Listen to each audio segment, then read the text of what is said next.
Hey everybody, I was just going through some of the comments on my YouTube videos and some of the things that I've posted over on the Fiddle Tune video library and stuff like that, and just kind of answering some of those things. And I wanted to just check in on something that I thought might be an interesting topic that I don't see a lot of fiddle teachers talk about.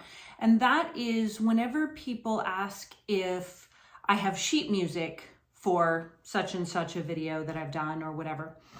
And my immediate response is always, well, no, because I learned it by ear and so should you.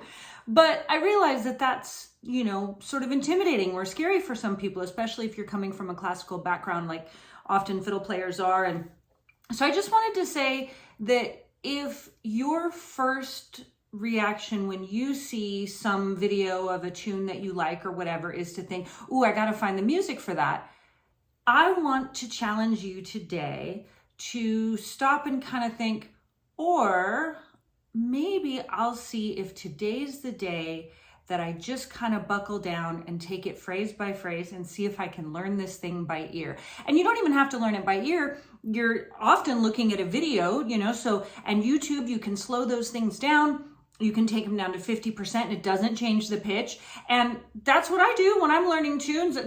I think that a lot of people think that I'm just sort of magically first of all, they think that I magically have a book that solves every problem. And I do have a lot of books and I sometimes reference those, but most of the time I just do exactly that. I go to YouTube and I find a video that has an arrangement of the tune that I like. I slow it down to 50% and then I slog through it. Now, I will say, because I've been doing it for a long, long time, it's not as much of a slog as it used to be when I was younger, but it's still a bit of a challenge. But here's the key. This music that we're all making, these fiddle tunes, and whether they be Celtic or Western swing or whatever, they're all a form of folk music, right?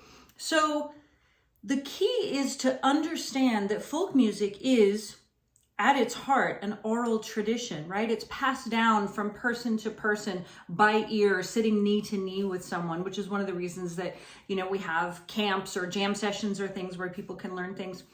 And so I think that in order to play the music the way that it was intended when it was written, I think it's really crucial to try to learn the music the way that it was intended to be learned.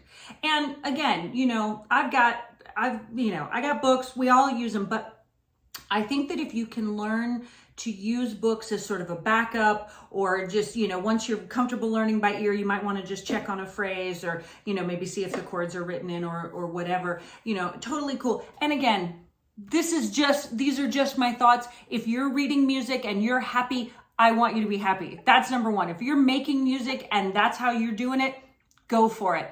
But if today could be the day that maybe I could inspire you to put the book down, put the sheet music down, and just start listening. And listen to those tunes. Listen to them a bunch. While you're, in the shower, put the phone over on the windowsill or making dinner or whatever. Listen. Then sit down with your fiddle and just learn a couple of phrases or a couple of notes if that's all you can get. Sometimes when I'm learning something really complicated, like from the Advanced Tune Tuesday challenges or whatever, I might just learn a few notes and then just kind of have to stop and take a breath or whatever if it's something, really extra funky or whatever.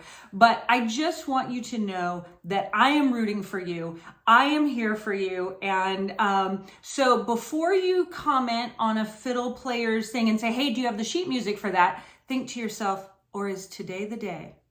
Is today the day that I try to learn it by ear? Because I believe in you. So go learn some stuff by ear. Have a great rest of your week. And I'm thinking about you.